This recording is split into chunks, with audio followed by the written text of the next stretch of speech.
આ વખતે 24-25માં આપણે આ એડિશનલ ફીચર આપેલું છે હિસ્ટ્રી 00 અને હિસ્ટ્રી 00 મીન્સ આમાં અલોટમેન્ટની હિસ્ટ્રી આપણે બતાવીએ છીએ, ખાસ કરીને સર્કલમાંથી આવેલું અલોટમેન્ટ અને રેન્જમાં ફાળવેલું અલોટમેન્ટ.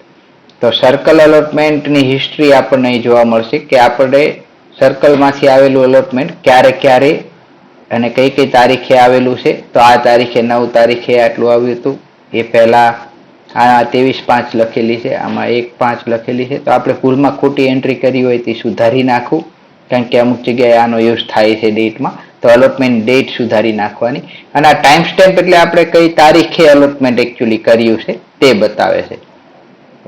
તો હવે આપણે આમાં જોઈએ તો આમાં અત્યારે સ્કીમ વાઇઝ આ બધું ભેગું થયેલું છે અને આમાં ફિલ્ટર નહીં આપણે એડિશનલ ફેસિલિટી આપી છે. થોડીક લોડ થવામાં વાર લાગશે, પૂરેપૂરી લોડ થાય એનું ધ્યાન રાખજો. ધારો કે આપણે અત્યારે રેન્જ એલોટમેન્ટ હિસ્ટ્રીમાં જઈએ તો આ તો લોડ થઈ ગયેલી છે, પણ છતાં જો થોડુંક લોડિંગ બતાવશે તમને. અને આ બધા જ ઉપર જે રહ્યા એ બધા જ ફિલ્ટર આપણે કરી શકીએ. તો આપણે થોડુંક જાણીએ કે કઈ રીતે ફિલ્ટર આમાં કામ કરે છે. થોડાક અલગ રીતે ફિલ્ટર કામ કરશે. તો આમાં IFMS અને PFMS બંને છે. તો આપણે પહેલા ક્લિયર ઓલ કરી દઈએ, ક્લિયર કરીને, અને ફક્ત IFMS જોઈએ છે તેના ઉપર ક્લિક કરી ઓકે દબાવીશું.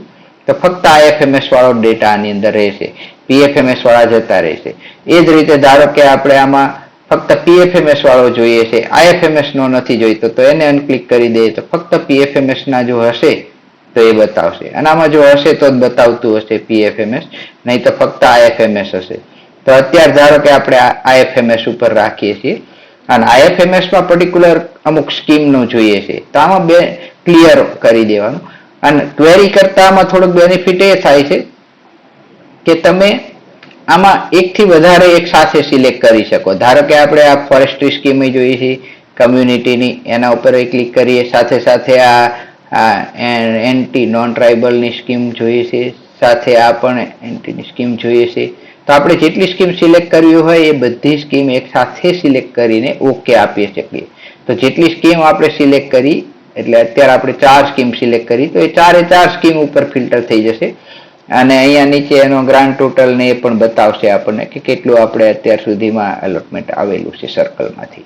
તો એક સાથે બધી જુદી જુદી સ્કીમનું આપણે કરી શકીએ. એવું ફક્ત સ્કીમ ઉપર તો આટલું કર્યું, પછી સ્કીમની અંદર ધારો કે પર્ટિક્યુલર એક જ ક્લાસ કોમન આવતો હોય ને એના ઉપર તમારે કરવું હોય તો એના ઉપર પણ કરી શકો છો. આમાં તો જો કે બધા અલગ અલગ ક્લાસ છે, આ જોઈ શકીએ છીએ આપણે.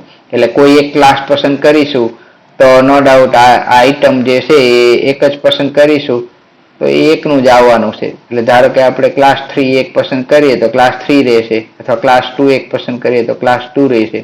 તો સપોઝ ક્લાસ 2 પસંદ કરીએ અને ઓકે આપીએ તો આની અંદર ક્લાસ 2 આ એકમાં જ હતો એટલે આ એક જ સ્કીમ દેખાડે છે. પણ એકથી વધારે તમારે કરવા હોય આવા ફિલ્ટર, એટલે અત્યારે બંને ફિલ્ટર લાગુ છે. સ્કીમના પણ આ ફિલ્ટર લાગુ છે, પેમેન્ટ મોડનું પણ ફિલ્ટર લાગુ છે, અને સાથે આ પણ જેટલામાં ફિલ્ટર લાગુ હશે એ બધામાં સિમ્બોલ આવો ચેન્જ થઈ જશે. નહીં લાગુ પડ્યું હોય તો આવી રીતે દેખાડશે અને ઓલ બતાવશે. તો તમને એનાથી આઈડિયા આવશે કે આમાં ફિલ્ટર છે. અને ફિલ્ટર હોય તો આપણે આ ફિલ્ટર જે લગાવેલા હોય એ બધા કાઢવા હોય તો એના માટે ઉપર જઈને સિલેક્ટ ઓલ કરીશું. સિલેક્ટ ઓલ કરીને નીચે આવીને ફરીથી આપણે ઓકે બટન ઉપર ક્લિક કરીશું. એવી રીતે આ ફિલ્ટર આપણે રિમૂવ કરવા હોય તો સિલેક્ટ ઓલ કરીશું અને નીચે આવીને પર્ટિક્યુલરલી ઓકે આપીશું.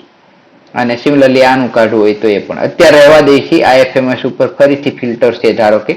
અને આપણે હવે આમાં બીજું એક વધારે એક વિશેષતા આની એ છે કે તમે બજેટ કોડ ઉપર તો કરી જ શકો છો એકથી જાજા, પણ એના કરતા મેઇન વિશેષતા આની અંદર તમને જોવા મળશે કે અલોટમેન્ટ ડેટમાં. તો અલોટમેન્ટ ડેટ જે છે એમાં અત્યારે જો આ 4 ડેટ બતાવે છે કે આ 4 ડેટે અલગ અલગ અલોટમેન્ટ આવેલા છે સિસ્ટમની અંદર. પણ આપણે એવી રીતે જોઈએ કે પર્ટિક્યુલર આ એક ડેટનું જોઈએ અથવા આ 2 ડેટનું જોઈએ તો ઠીક છે, આનાથી વધારે ડેટા હશે છેલ્લે તો તમારી પાસે. પણ ક્યારે કયું અલોટમેન્ટ તમે નાખેલું છે સિસ્ટમમાં અથવા તમારે આવેલું છે એ તમારે જોવું હોય તો આના કરતા વધારે બેટર રસ્તો એ છે, અત્યારે તો આ સિલેક્ટ ઓલ કરી દઈએ અને અહીંયા ફિલ્ટર બાય કન્ડિશન છે. તો ફિલ્ટર બાય કન્ડિશનમાં તમે જશો તો અહીંયા તમને બતાવશે કે ડેટ ઇઝ બિફોર આ, કે એક્ઝેક્ટ ડેટ, કે ડેટ ઇઝ આફ્ટર, કે આ ડેટ પછીનો ડેટા જોઈએ છે, આ ડેટ પહેલાનો, ડેટ ઇઝ બિફોર. તો જેની ડેટ આપણે અહીંયા નાખીએ એની પહેલા નહીં, ટુડે, ટુમોરો, યસ્ટરડે અથવા એક્ઝેક્ટ ડેટ, કે પાસ્ટ મંથની જ હોવી જોઈએ, પાસ્ટ યરની જ હોવી જોઈએ, પાસ્ટ વીકની જ હોવી જોઈએ, અથવા એક્ઝેક્ટ ડેટ આપણે નાખીએ કે ધારો કે આમાંથી આપણે 20 તારીખ પહેલા આવેલું જ જોઈએ છીએ 1/9 તારીખે, તો અહીંયા આપણે 20 તારીખ પહેલાનું નાખીએ તો 20/5/2024 અને નીચે જઈને ઓકે આપીએ. તો હવે અહીં જુઓ તો આ 9/5, 9/5, 1/5 અને બધી 9/5 આ જ તારીખો રહી જે અલોટમેન્ટ ડેટની તારીખ છે. ટાઈમ સ્ટેપ અલગ વસ્તુ છે, અલોટમેન્ટ ડેટ આમાં આપણે એ પ્રમાણે ફિલ્ટર કર્યું છે. એ જ રીતે તમે આમાં 20 તારીખ છે એની જગ્યાએ ધારો કે 22 રાખો તો 21 તારીખે જે નાખેલું હતું એ આવી જશે. તો આ 21 તારીખે નાખેલા ડેટા છે એ પણ આમાં આવી ગયા. એવી રીતે તમે વધારી પણ શકો કે આની અંદર આપણે આની આ તારીખ પહેલાનું છે તો આ તારીખ પછીનો જોઈએ તો ડેટ ઇઝ આફ્ટર કરી શકાય.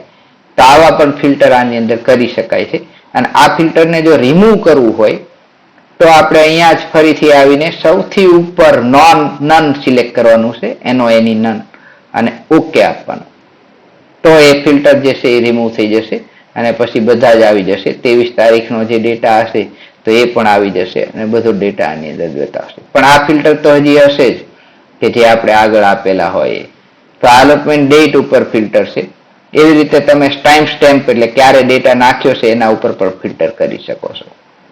ઓકે, તો બીજા વિડીયોમાં આપણે રેન્જ અલોટમેન્ટ હિસ્ટ્રીનું થોડું જોઈશું. Okay, have a nice day.